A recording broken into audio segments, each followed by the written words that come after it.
Bonjour et bienvenue sur ce nouveau tutoriel de Deviens photographe. Alors aujourd'hui, comme je vous l'avais promis, les réseaux sociaux et les droits d'auteur, on voit ça. On fera un très léger retour sur la différence entre le droit d'auteur et le copyright puisque ça m'a été demandé.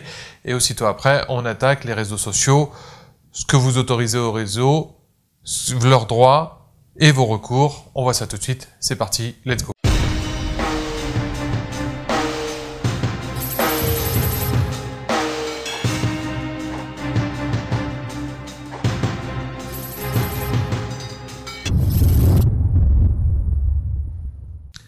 Alors, comme je vous le disais, un léger retour sur la différence entre le copyright et le droit d'auteur. Le droit d'auteur, je vous le disais dans la première partie, vers la vidéo que je vous renvoie ici, c'est qu'il protège en fait l'auteur, alors que le copyright, lui, protège l'œuvre de l'auteur. Une différence qui va tout de suite vous parler. Prenons un photographe québécois. D'ailleurs, j'en profite pour saluer nos amis québécois qui nous regardent. Donc, prenons un photographe québécois et prenons un photographe français. Le photographe français, quand il vend ses photos, lors d'un mariage par exemple, en fait, il vend quoi? Il va vendre sa prestation bien évidemment et il va vous donner aussi, il va vous vendre plus exactement l'autorisation d'utiliser ses photos. Effectivement, les photos, même si vous êtes dessus, restent la propriété du photographe tout le temps. Et si demain il veut vous interdire de les mettre sur Facebook, sur les réseaux sociaux, s'il en a envie, il peut tout à fait le faire. Ceci dit, c'est pas vraiment intéressant pour lui, évidemment, puisque c'est un réseau de publicité aussi, mais c'est aussi le fait que dessus, vous êtes aussi évidemment dessus, et vous avez le droit à l'image. Et par rapport à ça, vous pouvez revendiquer votre droit à l'image, et donc lui interdire aussi de faire un peu ce qu'il veut avec les photos.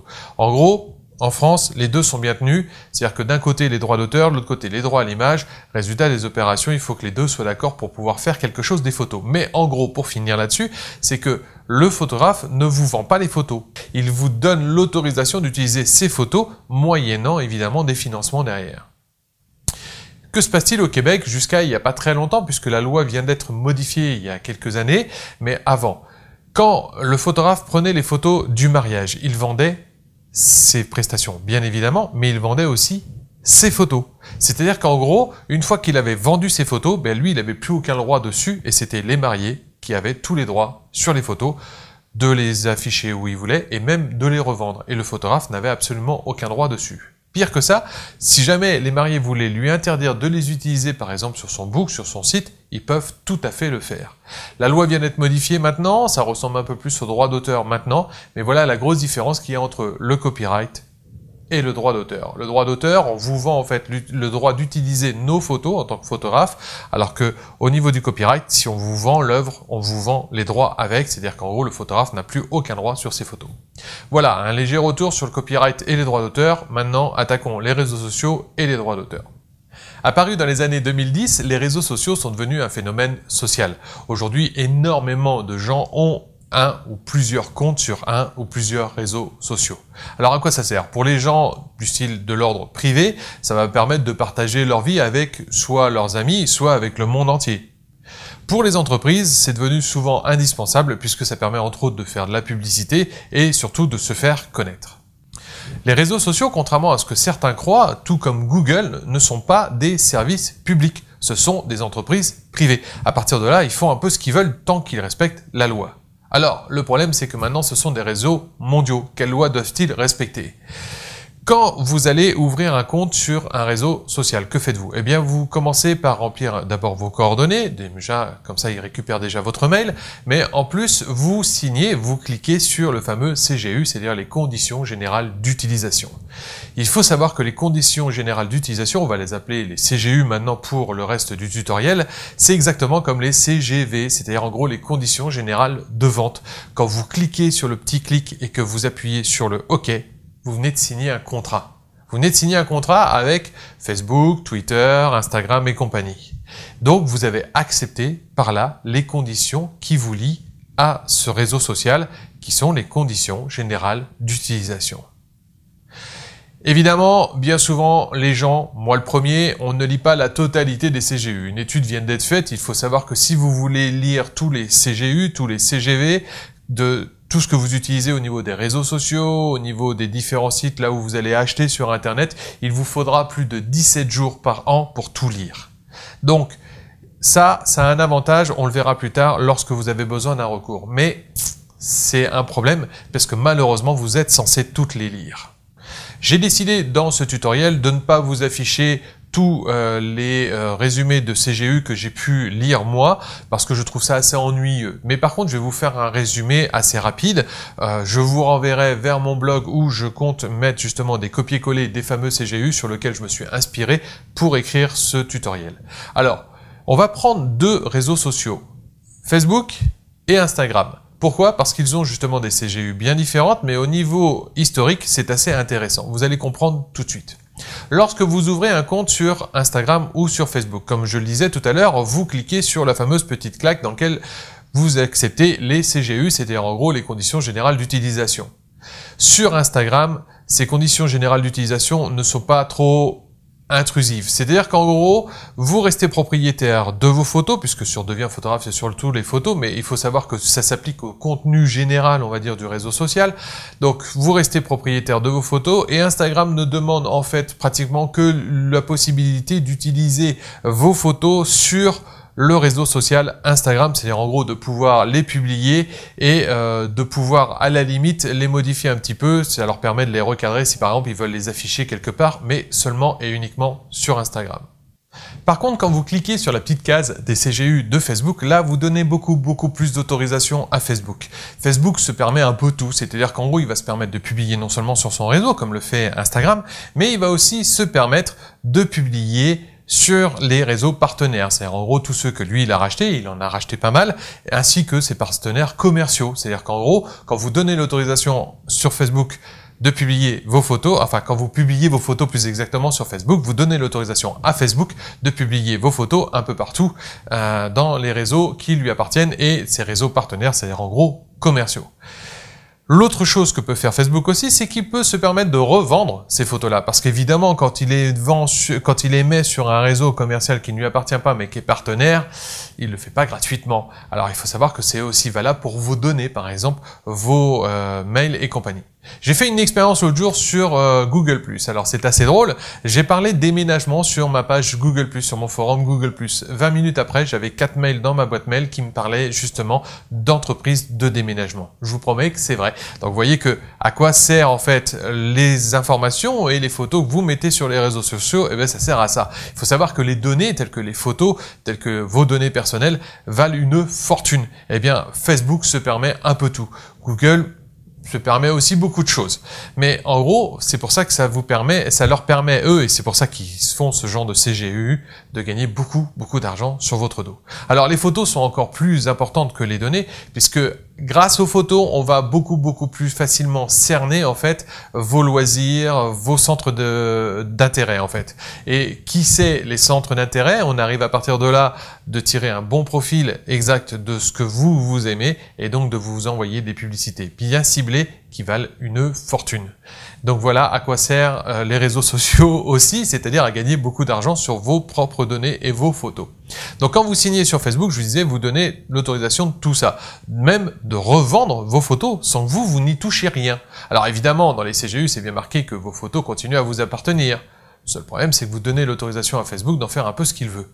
Il faut savoir aussi que Facebook, même s'il dit que vos données seront supprimées du moment où vous supprimez votre compte, il y a une petite clause à côté qui vous dit que, enfin, sauf si ça a été partagé. Or, le seul intérêt des réseaux sociaux, c'est justement de partager les choses. Donc, en gros, une fois que vous mettez ça sur Facebook, en plus, c'est aeternam in vitam, c'est-à-dire vous donnez les droits de faire ce qu'ils veulent avec votre photo, aeternam in vitam à Facebook. Sur Instagram, il est dit que normalement, quand vous supprimez votre compte, les données sont supprimées aussi. Ceci dit, il y a aussi une petite clause qui dit qu'ils peuvent garder certaines données s'ils estiment qu'ils ont besoin et que malheureusement, vous pouvez pas savoir lesquelles. Et oui, en France, normalement, si vous lisez bien les conditions d'utilisation lorsque vous arrivez sur un site, on vous dit que dû au fait au droit de l'informatique et des libertés, vous avez accès complet aux données. Il vous suffit de le demander, soit par mail, soit par recommandé. Mais en gros, normalement, chaque site est obligé de vous redonner les informations qu'il a sur votre compte. Et bien là, Instagram n'étant pas en France, ça va être un peu plus compliqué. On va revenir tout à l'heure sur les tribunaux qui sont compétents lorsque vous avez un dilemme avec eux. Donc en gros, vous voyez que Instagram est beaucoup plus intéressant au niveau des licences puisqu'il ne se permet pas tout, il permet juste de publier sur son site. En gros, disons qu'il a une licence qui lui permet d'utiliser vos photos pour que le réseau social fonctionne bien. Ceci dit, il faut savoir que Facebook a racheté Instagram. Alors déjà là, beaucoup ont paniqué. Il faut savoir qu'en un rien de temps, déjà Facebook a dit qu'ils allaient mettre les mêmes CGU sur Instagram qu'il avait sur Facebook. Là, ils ont fermé plusieurs millions de comptes en une semaine. Résultat, Facebook a dit non, on déconne, on revient en arrière. Mais en fait, c'est pas ça. C'est parce que légalement, ils n'avaient pas le droit. En fait, il faut savoir que quand Facebook a racheté Instagram, ils ont racheté Instagram, le contenu aussi d'Instagram, mais selon la licence d'Instagram. C'est-à-dire qu'en gros, ils n'ont pas pu racheter les photos d'Instagram puisque Instagram reconnaît pas un droit de propriété sur les photos. Il dit sincèrement que les photos continuent à appartenir au photographe et qu'il ne les publie que sur son réseau. Donc, en gros, là, Facebook était un peu coincé. Ceci dit, c'est à double tranchant, parce qu'en fait, quel est le but d'Instagram? Instagram contient un certain nombre d'applications qui permet quoi? De publier sur beaucoup d'autres réseaux sociaux, que ce soit Google+, Facebook, Twitter et ainsi de suite. Donc en gros, quand vous publiez sur Instagram, c'est bien.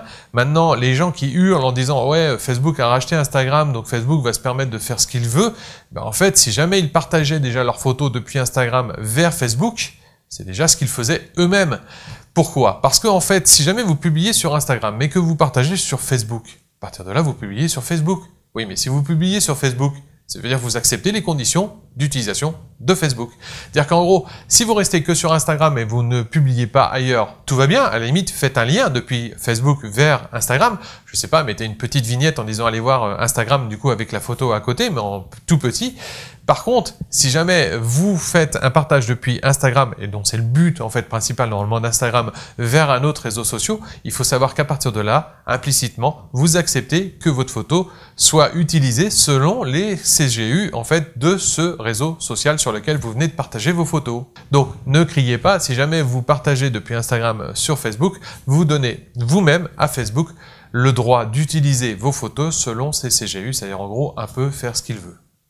Alors, d'autres réseaux sociaux, tels que TweetPic par exemple, se permettent encore plus de choses, puisque eux, à partir de là, on va dire que du moment où vous publiez chez eux, c'est un peu comme si la photo leur appartenait, ils en font ce qu'ils veulent, ils le revendent où ils veulent, quand ils veulent et à qui ils veulent. Est-ce que Facebook, c'est quand même limité, si vous voulez, ils revendent, mais on va dire au réseau partenaire, c'est-à-dire en gros un peu moins. Est-ce que TweetPic par exemple, la licence, tout comme Facebook d'ailleurs, est mondiale, à partir de là ils la vendent où ils veulent dans le monde entier, et puis en plus l'autre truc c'est que ils le revendent sans rien vous resservir à vous, en gros vous faites des photos pour leur richesse à eux.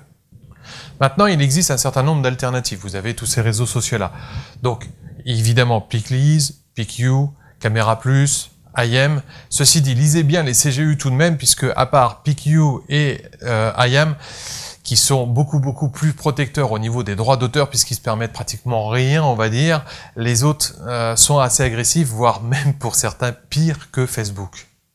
Alors maintenant, quels sont vos recours par rapport aux réseaux sociaux? Vous allez me dire, ce sont des monstres par rapport à nous, on a peu de chances de gagner. Prenons un cas très connu, suite en 2010 au tremblement de terre d'Haïti, un photographe avait publié sur Twitter une photo du tremblement de terre. L'agence France Presse s'est permis de réutiliser la photo puisqu'elle a estimé que du moment que le photographe mettait ça sur Twitter, c'est qu'il voulait partager ça avec le monde entier et qu'à partir de là, il pouvait en faire ce qu'il voulait. Et l'AFP a même commencé à revendre cette photo-là, évidemment sans rien reverser au photographe, en estimant qu'effectivement, du moment qu'on publiait sur Internet, eh ben, c'était ouvert au monde entier, on en faisait ce qu'on voulait et peu importe ce que le photographe en pensait. Évidemment, il y a eu une plainte qui a été posée aux États-Unis en 2011. Résultat des opérations, en fait, l'agence France Presse a été condamnée à plusieurs millions de dollars en fait de reversement aux photographes et à Twitter. Pourquoi? Eh bien tout simplement parce que le photographe avait publié sur Twitter et donc selon les CGU de Twitter. Et comme Twitter autorise simplement l'utilisation des photos qui sont publiées sur leur réseau seulement sur son réseau, évidemment les réseaux partenaires, vous le comprenez bien, tels que Google+, il faut savoir que Twitter et Google+, fonctionnent ensemble, eh bien là, France Presse n'avait pas le droit de prendre la photo. Donc, France Presse a été quand même condamnée. Vous voyez que c'est tout à fait possible de le faire. Ceci dit, c'est un peu compliqué. Donc, comme je le disais, vous voyez, suite à l'histoire de Twitter, qu'il est possible quand même de se défendre. Si, c'est pas forcément évident. Alors, quel tribunal est compétent et quel tribunal n'est pas compétent. Ça va dépendre. Si vous êtes une entreprise ou si vous êtes un particulier. Si vous êtes un particulier, il faut savoir que le tribunal compétent est forcément celui de votre pays. Peu importe que le réseau social soit aux États-Unis, en Nouvelle-Zélande ou n'importe où, en fait, le tribunal compétent pour vous défendre est celui de votre pays, en tout cas pour la France. Pour les amis francophones qui nous regardent du style le Québec ou les Belges, les Suisses, retournez-vous vers votre loi pour voir. Mais en France, en tout cas, c'est le tribunal français qui sera compétent pour vous défendre. Par contre, si vous êtes une entreprise, c'est différent. Là, dans ces cas-là, c'est le tribunal qui est dans les CGU. En gros, le tribunal qui est auprès du siège de l'entreprise du réseau social. Vous savez, le tribunal de la région où le réseau social rapporte énormément d'argent à la région. Et vous savez comment ça se passe, par exemple, aux États-Unis. C'est-à-dire qu'en gros, généralement, c'est le plus riche qui a raison. Donc par là, pour vous défendre, ça va être un petit peu plus chaud si vous êtes des entreprises. Alors, une petite astuce que moi je vous conseille, je ne sais pas si ça peut fonctionner, je pense que ça devrait fonctionner. Les tribunaux français ont reconnu que du moment que l'on ne partageait pas en public total, c'est-à-dire que par exemple on choisissait les personnes qui pouvaient voir notre publication. Par exemple sur Facebook c'est possible, sur Google+, c'est possible, et sur d'autres réseaux sociaux c'est possible aussi. À partir de là, ce n'est pas un partage, on va dire, public, c'est quelque chose de l'ordre privé. Maintenant, ce que peut faire Facebook, c'est qu'on peut exclure simplement quelques personnes. C'est-à-dire que non seulement on va pas dire bah, je veux juste que ce soit visible de telle ou telle personne, non, on peut dire ça peut être visible de tout le monde, sauf de telle personne ou de telle personne. À partir de là, normalement, c'est une publication privée tout autant. Donc, moi, ce que je vous conseille, à la limite, c'est de créer des comptes fictifs sur Facebook, sur Google+, et quand vous faites une publication, vous vous dites bah, pour tout le monde, sauf pour lui. Résultat des opérations, c'est une publication privée. Qu'est-ce que ça apporte? Eh bien, à partir de là, Facebook ne peut plus revendre vos photos à des réseaux partenaires tels que ces réseaux en fait commerciaux à qui il vend vos photos actuellement. Donc ça peut être une petite astuce, à voir maintenant si ça marche, c'est toujours à voir. Les CGU, leur validité, eh bien tout simplement, on va dire que ce n'est valable qu'une fois que c'est passé devant le tribunal. N'importe qui peut écrire n'importe quoi sur son site. Aujourd'hui, par exemple, je peux écrire sur le blog Deviens photographe. Du moment où vous publiez quelque chose sur mon blog, tout m'appartient, j'en fais ce que je veux, j'ai aucun droit d'auteur à vous redonner. Ça, à mon avis, quand ça va passer devant un tribunal, justement, ça va pas passer. Donc, on va dire que les CGU sont valables une seule fois qu'elles ont été validées ni plus ni moins par un tribunal. Le seul problème, c'est que pour les valider par un tribunal, il faudrait que ce soit fait automatiquement, ce serait pas mal, histoire de protéger un peu plus les consommateurs, mais c'est pas le cas aujourd'hui, il faut porter plainte pour aller devant le tribunal, et c'est seulement là que le tribunal aura le droit de donner son avis. Un autre problème sur les réseaux sociaux, c'est qu'il est mis dans les CGU, quand vous les signez, qu'ils peuvent modifier le CGU quand ils veulent, selon leur bon plaisir, et à vous d'accepter ou alors de fermer votre compte si vous n'êtes pas d'accord avec les nouvelles modifications. Bon, on a quand même réussi à obtenir maintenant, grâce aux tribunaux et compagnie, grâce au jugement, parce que je vous disais tout à l'heure qu'un CGU n'est valable que lorsqu'il passe devant le tribunal, eh bien, en fait, on a réussi quand même à ces jugements-là, c'est-à-dire que vous allez recevoir un mail vous indiquant que les CGU ont été modifiés. Alors faites attention, si vous voyez ce genre de mail, lisez bien les modifications qui ont été faites, et si jamais vous n'êtes pas d'accord, eh ben, libre à vous de rester ou de partir. Mais dans tous les cas, si vous restez, ça veut dire que implicitement, vous acceptez ces modifications-là, on vous demandera même pas de valider quelque part que vous êtes d'accord. C'est tout simplement fait, donc lisez bien vos mails. Je sais que on reçoit beaucoup de spam, ceci dit, il y a certains spams qu'il faut lire. Au début de l'année, il y a eu un gros dilemme sur YouTube. Effectivement, YouTube a changé de braquet au niveau des droits d'auteur. Alors, qu'est-ce qu'ils ont fait? Moi, personnellement, je n'ai pas été touché, mais je sais que certaines chaînes telles que What's the Cut, que j'aime beaucoup, avouent avoir été touchées sur certaines de leurs vidéos. Imaginons que demain, vous vouliez monter une chaîne de critique de cinéma, par exemple. Alors, il faut savoir que selon le droit français, comme je vous l'expliquais dans cette vidéo ici, vous n'avez pas le droit de montrer d'extrait. C'est-à-dire qu'en gros, vous pouvez écrire le texte du dialogue à côté, ce qui est très intéressant, ou alors vous costumer et puis refaire la scène si vous voulez, mais vous n'avez pas le droit de montrer d'extrait. Selon le droit américain, il serait possible de faire une critique. Ceci dit, en fait, YouTube a décidé d'être beaucoup plus restrictif et ne permet plus, en fait, ce genre de choses. C'est-à-dire qu'en gros, si vous créez une chaîne de critique cinéma, vous ne pouvez plus montrer un extrait. C'est pareil pour la musique. Ne vous amusez surtout pas à mettre une musique qui n'est pas libre de droit en fond sur vos vidéos, parce que tout simplement, vous allez être puni. Alors, comment vous êtes puni? Des fois, vous, en tant que spectateur, vous n'allez pas vous en rendre compte. Par exemple, le plus gros truc, c'est que si par exemple, j'ai une vidéo d'une demi-heure et que dedans, je mets 10 secondes d'un film, eh bien, tous les droits en fait financiers, c'est-à-dire en gros l'argent que je peux gagner grâce aux publicités en bas, et déjà c'est pas énorme, va partir aux ayants droit de cet extrait. C'est-à-dire qu'en gros j'ai une demi-heure de vidéo de fait, avec du travail derrière, je montre 10 secondes de film, et ben tout l'argent de la demi-heure va aux ayants droit de ces 10 secondes-là. C'est un peu dommage, tout le monde a hurlé dessus, évidemment, s'ils avaient fait un ratio, à la limite, pourquoi pas? C'est-à-dire qu'en gros, je monte 10 secondes, ben, ils font un ratio dessus par rapport à l'argent rapporté sur cette vidéo-là, et du coup, bon, ben, j'ai 10 secondes qui partent à côté. Maintenant, le problème, c'est que du coup, c'est pas comme ça que ça marche, tout part à l'extérieur. Alors ça, c'est invisible pour vous, c'est-à-dire que vous, en tant que spectateur, vous ne verrez pas. D'autres vidéos ont vu des choses complètement ridicules, par exemple, on regarde la vidéo, mais vous n'avez plus de son. Donc c'est un peu idiot. Par exemple, si jamais vous mettez en musique une musique de fond qui n'est pas libre de droit, eh ben c'est ce qui peut vous arriver. C'est-à-dire qu'en gros, vos spectateurs vont voir la vidéo, mais sans le son. Vous voyez ce que ça donne? C'est un peu idiot. D'autres encore, eh ben, tout simplement, la vidéo est supprimée directement. Alors, tout le monde hurle dessus, je suis tout à fait d'accord là-dessus, c'est vrai que au ratio, ça aurait pu être sympa. Encore une fois, malheureusement, il faut savoir que YouTube appartient depuis 2006 à Google, bien évidemment, mais ça vous le saviez, ils font ce qu'ils veulent, c'est une société privée, c'est leur réseau, libre à vous de monter votre réseau à côté et de faire dessus ce que vous voulez. Mais là, vous êtes chez Google. Donc ils font ce qu'ils veulent. Alors encore une fois, moi ça m'a pas touché directement, mais je trouve ça dommage, c'est-à-dire qu'en gros vous pouvez plus créer de chaînes de critiques cinéma ou de critiques musique. Alors encore une fois, littéraire ça marche. C'est-à-dire que si vous mettez des copies-collées ou vous lisez en fait un morceau de livre, ben là vous ne serez pas sanctionné. Mais par contre, ben, le cinéma, la musique, vous n'avez plus le droit de critiquer. C'est le pays des droits de l'homme où chez YouTube, en fait, on a un peu l'impression qu'ils s'en foutent un peu. En gros, ils ont couché avec les grosses majors et tout l'argent et toutes les critiques qui peuvent être faites sur leurs films, eh bien aujourd'hui, ce n'est plus possible. C'est non, vous êtes sanctionné directement.